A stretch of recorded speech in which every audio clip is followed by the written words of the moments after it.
시청자 여러분 안녕하십니까. 이제 11월 13일 막 자정을 넘겼습니다. 자, 어제 주말이었었는데요. 어제 시내도 또 마찬가지로 난리가 났습니다. 제가 보기에는요, 상당히 오랫동안 이러한 난리가 날 것 같아요. 왜? 이 민주당의 지지 세력인 외곽 세력들 대표적인 민노총, 그 다음에 지금 이제 뭐 촛불 행동이라고 하죠. 이 단체들이요, 매주 집회를 할 것이 틀림이 없어 보입니다. 자, 그래서 이번에는요, 여러분들 잘 아시다시피 이 촛불 행동, 김민석 친형인 김민우 전 경희대 교수가 주도하지 않습니까? 자, 그리고 이제 서울대 수의학과 교수, 우희종 교수, 이런 분들이 주도를 하고 있는데, 그야말로 제야 좌파 핵심 인물들이에요.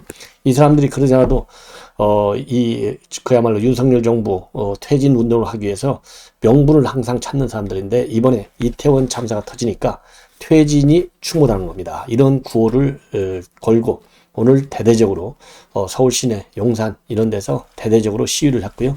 이번 시위의 다른 점은 중고등 학생들까지, 숫자는 뭐 한 60여 명밖에 되지 않지만은 중고등 학생들까지 시위에 동원했다. 이 점이 굉장히 우려스럽습니다. 그래서 중고등 학생들을 자녀로 두고 계시는 우리 시청자 여러분들께서는 이 중고등 학생들에게 진정한 자유의 의미가 뭔지 다시 한번 조금 가르쳐 줄 필요가 있지 않나. 그리고 야권에서 지금 주도하고 있는 집회의 문제점은 뭔지도 자세하게 알려줄 필요가 있겠다. 이러한 생각이 듭니다.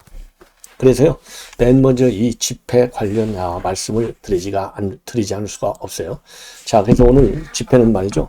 우선 이 야권에서는 촛불행동, 그 다음에 촛불 중고등학교 이 학생들의 집회, 그 다음에는 민노총의 집회, 이렇게 보시고, 그 다음에 이제 우파에서는 뭐 매주 있는 지금 전광훈 목사가 주도하는 자유통일당의 집회, 그리고 또 신자유연대의 집회, 이 두 단체의 집회가 있었습니다.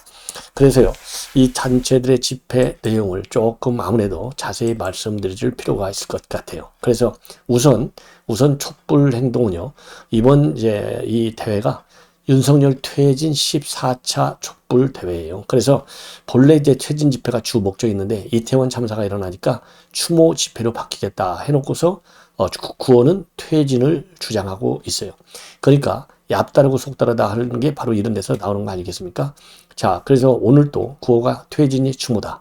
그리고요, 사회자가 뭐라고 했냐면 11일 날 용산서 경찰관은 윤석열이 자신의 잘못을 피하고자 개인의 잘못을 몰고 가 죽은 것인데, 이렇게 죽은 것이라고 주장하면서 이 집회를 하기 시작했습니다. 그리고 이 전국 공무원노조의 소방본부장 김주형 씨인데요. 이분도 10월 29일 국가는 없었지만 소방은 그 자리에 있었다. 그래서 이상민 장관은 시행령을 개정할 때는 지휘가 필요하다고 외치고, 그리고 정작 사건이 나니까는 보이지도 않는다. 이렇게 비판을 하면서 직원들은 격려 한마디 못 듣고 압수수색 영장을 선물로 받았는데 당장 꼬리 자르기식 수사는 중단하라. 이렇게 요청을 하고 있습니다. 그리고요, 이번 시위에는요, 정의당, 진보당, 노동당, 녹색당 이런 진보 정당들이 일제히 참여하고 있는 게 특징이에요. 그래서 이태원 참사와 관련된 정부 책임론을 굉장히 강하게 주창하고 있는데, 이정미 정의당 대표는요, 윤 대통령에게 엄중히 경고한다라고까지 하면서 더 이상 이상민 장관 감싸게 하지 말라. 그리고 공식적이고 책임 있는 사과를 하라라고 되어 있는데 이미 사과를 했지 않습니까? 그러니까 계속 사과 논쟁을 다시 한번 불러일으키고자 하는 것이 정의당의 특징이 아닌가, 이렇게 생각이 듭니다. 그 다음에요, 이제 민노총 집회를 얘기해야 되는데, 이 민노총, 오늘요, 17개 산별 노조가 서울 곳곳에서 사전 집회를 한 다음에 이 광화문에 와서 이제 본 행사 집회에 참석했어요. 이 사람들은 어느 때나 마찬가지로 단결투쟁이라 이렇게 딱 머리에다가 붉은 머리띠를 메고 또 조끼를 착용해가지고 건설 현장 메이리 참사, 노동계약 저지, 노조법 2, 3조 개정, 민영화 중단, 전태일 열사 정신 계승, 이런 말이 적혀있는 손피켓 그리고 플래카드를 들고 집회를 벌였습니다. 그래서 오늘 집회에서는요, 이태원 참사하고 정말 SPC 제방 공장에 사고가 난 거, 이런 것들을 일일이 거론하면서 윤석열 대통령을 포함해서 한덕수, 이상민, 박희영, 책임을 회피하려고 한다. 이런 취지로 비판했고요. 그리고 양경수 민노총 위원장도 이 노동자들은 중대재해를 처벌하고 인력을 충원하라고 절규하고 있는데 정부는 왜 아무것도 하지 않느냐. 불평등 세상을 잡기 위한 국가 책임을 져라. 이렇게 주장을 하고 있고, 전농 의장, 하원오 전농 의장인데요. 전농도 아주 대표적인 좌파 단체 중에 하나지 않습니까? 여기에서도 이 불의한 정권이 취임한 지 6개월밖에 안 됐는데 노동자들과 젊은이들이 죽어가고 있다. 그러면서 국민은 안전한 나라를 촉구하고 있지만은 이명박 박근혜 정권으로 퇴보해 버렸다. 그러면서 농민들은 윤석열 정권을 끌어내기 위한 대장정을 시작한다. 이러한 주장을 내놨습니다. 그래서 오늘 시내가 완전히 교통이 거의 다 통제되다시피 해서 굉장히 불편한 현장이었다. 그리고 촛불 중고생 시민연대도요. 광화문 인근에서 윤석열 퇴진 집회를 열었어요. 3시부터. 그리고 이 중고생 시민연대도 5시경에는 삼각지역으로 이동해가지고 촛불 행동과 전부 합류를 했습니다. 자, 그리고요. 이 보수 성향의 신자유연대도 아예 삼각지역 인근에서 촛불 행동에 맞서는 집회를 열었어요. 자, 그래서 오늘 또 이 교통 혼잡, 그리고 또 담배꽁초, 길거리 아무 데서나 담배 피우고 이 난리가 나는 바람에 그 주변을 통행하는 사람들이 굉장히 불쾌했다. 이러한 지금 보도가 나오고 있고요. 특히 중고등 시민연대 이 학생들도 말이죠. 또 플래카드를 들었어요. 손팻말로 들고. 이 사람들은 중고생의 힘으로 윤석열 퇴진, 국민의힘 사과하라, 민주주의 만세, 이런 팻말이라고 하나요? 손팻말, 그리고 이제 또 플래카드 이런 걸 들고 시위를 했습니다. 자, 그래서 지금 현재 민주당은 말이죠. 이러한 제야 단체들의 시위에 의지해가지고 지금 이 길거리 서명 운동을 지금 획책하고 있습니다. 그래서 우리 시민 여러분들께서는 이 장외 투쟁에 나선 이재명 반드시 빨리 이 검찰의 포토라인에 세워가지고 그야말로 거기에 그 죄가에 상하는 빨리 처벌을 받도록 해야 될 것 아니냐, 이렇게 생각이 들어요. 그 다음에 두 번째로는요, 이렇게 해서 제야 세력들이 이번 이제 이태원 참사를 갖다가 정쟁 이슈로, 그래서 윤석열 정권의 퇴진을 그야말로 목표로 투쟁하게 나섰는데, 이와 관련해서요, 지금 윤석열 대통령이 지금 떠나기 전에 특명을 내렸다, 이런 보도가 나오고 있고요. 그리고 또 하나는 이태원 참사와 관련해서 지금 야권에서 이 국가 배상을 위한 소송단을 모집하고 있는 등 많은 또 이 법률 투쟁을 하고 있는 거 아니겠습니까? 그래서 선제적으로 대통령실에서 이 국가 배상 법률을 검토하기 시작했다, 이런 보도도 나오고 있고, 대한변협에서도요 이러한 이 국가 배상 문제를 본격적으로 다룰 수 있는 입법 지원에 나서고 있습니다. 그래서 이 내용을 또 여러분께 간략히 말씀을 드리겠는데요. 자, 여러분들 잘 아시다시피 최근에 말이죠, 이태원 현장에서 생명을 잃은 국군 장병이 있는데, 이 국군 장병 중에 한 분이요, 이대목동 병원에 있다가 결국은 뇌사 판정을 받게 됐어요. 뇌사 판정을 받게 되니까 이 유가족들이 굉장히 아주 큰 결정을 했습니다. 무슨 결정을 했느냐? 장기를 기증하겠다, 이런 결정을 했어요. 이 26살 먹은 국군 장병인데요. 10일 날 뇌사 판정을 받았어요. 그래서 김건희 여사가 다시 이대 목동병원의 장기이식센터를 찾아가서 국가가 지켜주지 못해서 정말 죄송하다, 그러면서 눈물을 많이 흘리고 또 유족을 위로했다, 이런 보도가 나오고 있어요. 그런데 이러한 장기 기증 얘기를 듣고 윤석열 대통령이 순방을 떠나기 전에 참모들한테 뭐라고 지시했느냐? 고귀한 희생과 가족들의 어려운 결정이 헛되지 않도록 해야 한다, 이러한 지시의 말씀을 남기고 떠났다고 합니다. 그러면서요, 국가를 지키는 장병을 국가가 지켜주지 못해서 정말 미안하고 가슴이 미어진다, 이런 얘기를 했다고 그래요. 그래서 1차적으로 국방부는요, 이 해당 장병의 가족에게 국방장관 명의의 감사장을 전하고 위로하는 방안을 검토 중에 있다, 이런 보도가 나오고 있고요. 또 지금 대통령실에서는 어떤 방법이 됐든지 간에 추모를 할 수 있는 방안을 지금 유가족들도 또 부상자들 가족들도 위로하고, 또 이 추모할 수 있는 그런 다양한 방안을 검토 중에 있다. 이런 보도가 나오는데, 그러니까 일종의 이제 이 9.11 테러 같은 경우에도 추모할 수 있는 이 상징물을 남겨놓고 또 추모 공간도 오랫동안 유지했지 않습니까? 그런 것처럼 그와 유사하게 이러한 추모 방안을 영구적으로 할 수 있는 추모 방안을 지금 고민하고 있다. 그래서 대통령실에서도 말이죠. 국가의 잘못으로 목숨을 잃은 분들의 희생이 헛되지 않도록 하겠다. 그래서 무엇이 이분들을 위한 진정한 추모의 글인지 고민하고 있다. 이런 지금 보도가 나오고 있는데요. 그 일환에서 나온 것이 국가 배상 문제를 공식적이고 법률적으로 검토하는 것이 아닌가. 그래서 TV조선에서 단독으로 지금 보도하고 있어요. 이것은 첫째적으로 윤석열 대통령이 시종일관 이 국가의 책임, 모든 책임은 대통령이 내가 지고 가겠다. 그리고 정말 미안하고 죄송하다. 이런 얘기를 반복적으로 했지 않습니까? 그래서 그 연장선상에서 말로만 미안하고 죄송하고 책임지겠다는 게 아니라 책임지는 방안 중에 하나가 아까 말씀드린 대로 어떤 추모 공간을 만든다든가 이런 것도 정신적, 상징적 측면에서의 죄송한 마음, 그리고 책임지는 모습, 그리고 다른 한쪽에서는 이제 법률, 왜냐하면 세월호 때도 우리가 수년간 그 당시 세월호 사망 한 명당 4억 2천만 원을 배상했지만은 유가족들의 반발 등으로 인해서 계속해서 8년이나 지금까지도 최종적으로 결론이 나오지 않고 있지 않습니까? 그래서 이러한 사례를 감안해 가지고 정부 차원에서 그 선제적으로 국가 배상 문제를 법률적으로 좀 챙겨 나가겠다. 이러한 지금 방침하에 지금 대통령실에서 본격적으로 이 법률 검토에 착수했다라고 지금 TV조선에서 단독으로 보도하고 있습니다. 그래서요, 이 배상에는 국가 책임 차원에서의 배상금, 그러니까 돈으로 이제 배상하는 방법도 있지만 또 정신적이고 육체적인 치료가 필요한 사람들에게 대해서도 다양한 형태의 또 배상을 검토하고 있다.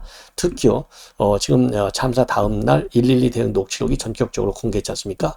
이 공개도 대통령의 각별한 지시에 의해서 전면 공개가 됐어요. 그런 것처럼 국가 차원의 공식적인 이 배상, 이 법률 검토 작업도 이러한 대통령의 진정성이 있는 국가 책임론, 이 연장선상에서 검토되고 있다. 이렇게 해석이 되는 대목이라고 보여집니다. 그리고 또 대한변협에서도요, 이것도 이제 TV조선에서 단독으로 보도하고 있는 내용인데요. 대한변협에서도 이태원 참사 대책 TF를 만들어서 이 유가족들을 상대로 한 법률 지원에 나설 예정인 것으로 지금 확인이 됐습니다. 그래서요, 그래서 지금 대한변협에서는 유족들이 광범위한 차원의 보상을 받을 수 있도록 하기 위해서 이태원 참사 피해 구제 그리고 지원을 위한 특별법 초안을 마련하고 또 사고 트라우마 극복을 위한 심리치료 지원에도 나설 방침인 것으로 알려지고 있습니다. 그래서 이종엽 대한변협 회장이요, TV조선과의 통화에서 뭐라고 밝혔냐면 100여 명의 지금 법률 지원안을 꾸려서 국가 손해배상 청구 소송을 지원할 예정이다.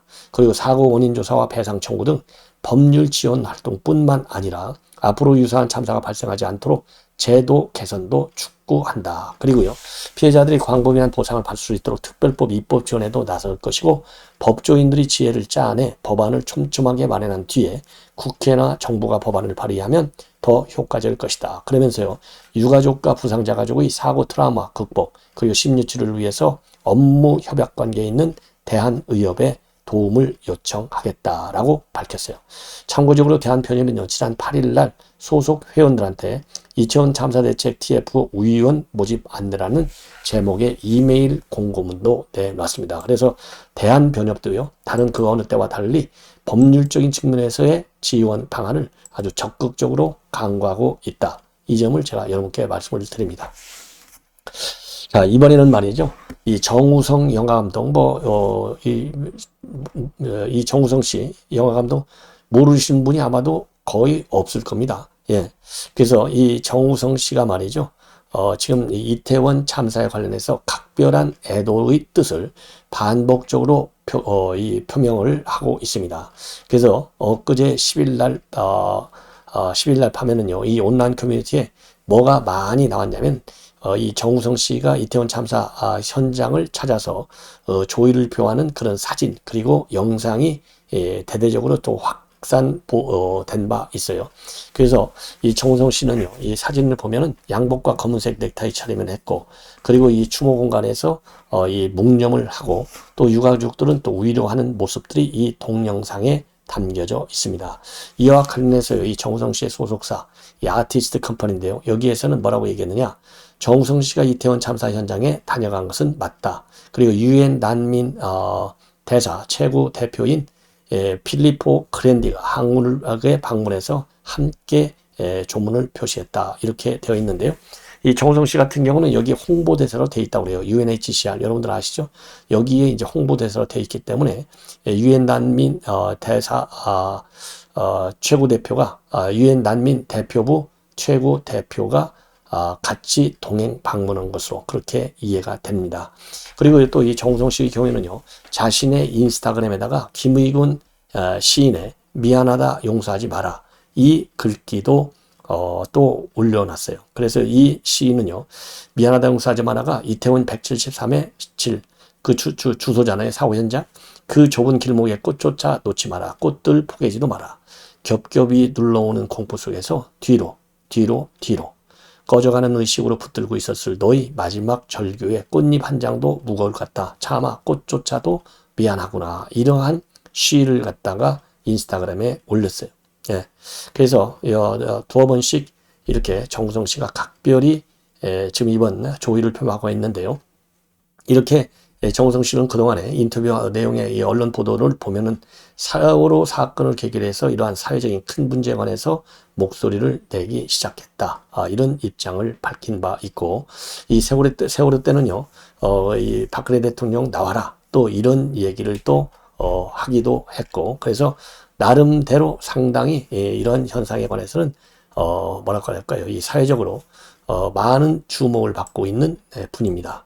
그래서 이런 정우성 씨의 경우에는 그래서 지난번 세월호 사고 때와는 다르게 상당히 뭐라고 그럴까요? 이거를 정쟁화 시키려고 하기보다는 오히려 정숙하게 애도를 표하는데 조금 집중하고 있는 점이 이 지난 세월 때하고는 좀 많이 다르지 않나.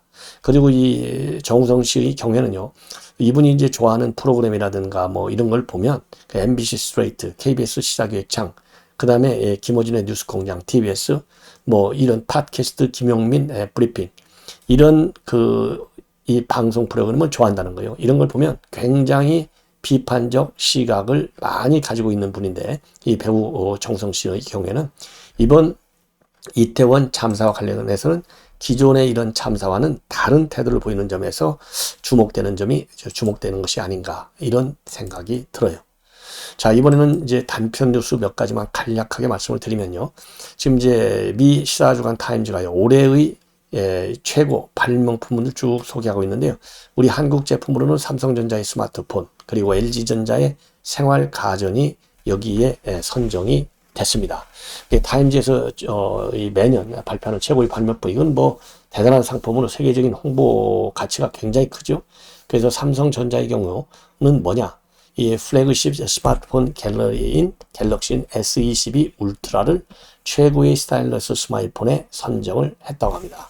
그 이유는 갤럭시 노트 제품에 있는 S펜, 그리고 고급 사진 비디오 기술을 결합한 측면, 그리고 초광각, 망원, 전면 카메라는 밤에도 훌륭한 사진과 비디오를 찍는 그런 기능을 가지고 있는 점에서 높이 평가한 거죠. 그리고 또 이 S펜 반응 시간을 갖다가 갤럭시 S21 대비 70% 줄인 점, 이 점도 높이 평가했다고 합니다. 그리고 또 삼성전자 제품 중에는요, 이 스마트폰 말고서도 휴대용 프로젝터인 더 프리스타일과 그 다음에 건전지가 필요 없는 친환경 솔라셀 리모컨도 최고의 발명품 명단에 올라왔다고 합니다. 그리고 LG전자에서는요, LG 트윈하고요, 트윈하고 그 다음에 LG 클로이 서브봇 두 종이 선정이 됐다고 그래요. 저도 이거 뭐 처음 듣는 얘기인데, LG 트윈은 꽃이나 채소, 화보와 같은 다양한 식물을 누구나 쉽게 키울 수 있도록 만들어져 있는 신개념의 식물생활 가전이라고 합니다. 그래서 타임즈는요, 식물을 기르기 위해서는 기술과 인내가 필요한데 한국에서는 트윈만 있으면 된다, 이렇게 높이 평가하고 있고요. 그리고 LG 클로이 서버봇에 대해서는요, 팬데믹 이후에 미국 내 외식 산업이 노동력 부족에 직면했는데 매우 적절한 시점에 참 잘 나온 이런 제품이다. 이렇게 이 평가를 하고 있어요. 그래서 LG전자는요, 지난 5월 달부터 미국 시장에 클로이 서브봇을 출시한 바 있고, 현재 조지아주 애틀란타의 한식당, 그리고 캘리포니아주의 애너하임 소재 포포인츠 호텔에서 클로이 서브봇이 운영이 되고 있다고 합니다.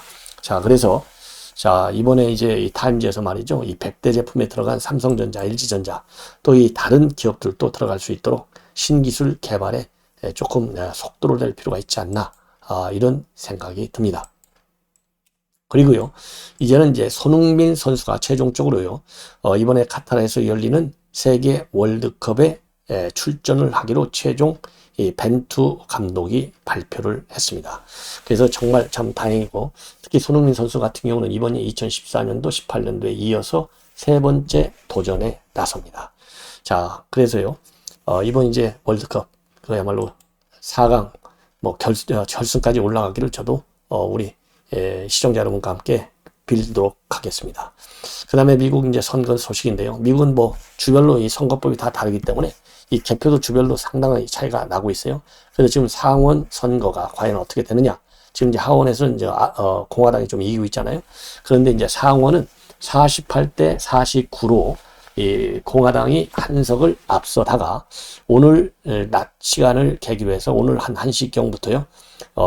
지금 이제 애리조나 주에서 민주당 의원이, 기존의 민주당 의원이 이겼어요. 그 바람에 49대 49로 지금 아주 팽팽하다.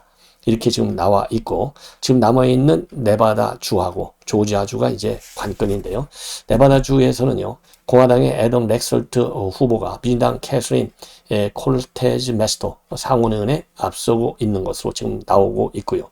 조지아의 경우에는 지금 민주당과 공화당 후보 과반을 얻은 후보가 없어서 사실상 12월 6일 날 결선 투표가 거의 확정적이다. 이렇게 나오고 있어요. 그래서 이제 결선 투표를 위한 선거 운동이 이제 개시가 된 상황인데, 네바다주하고 조지아주가 그야말로 이제 큰 누가 우세로 갈 것이냐, 상원을 지배할 것이냐의 가장 큰 변수가 된다. 이런 결론을 내릴 수 있습니다. 자, 그래서 미 의회 선거 결과를 가지고 제가 내일 일요일이기 때문에요. 내일 한번 제가 전반적으로 정리해서 여러분들께 보도해 드리도록 하겠습니다. 시청자 여러분, 이것으로 심야 방송 모두 마치겠습니다. 대단히 고맙습니다.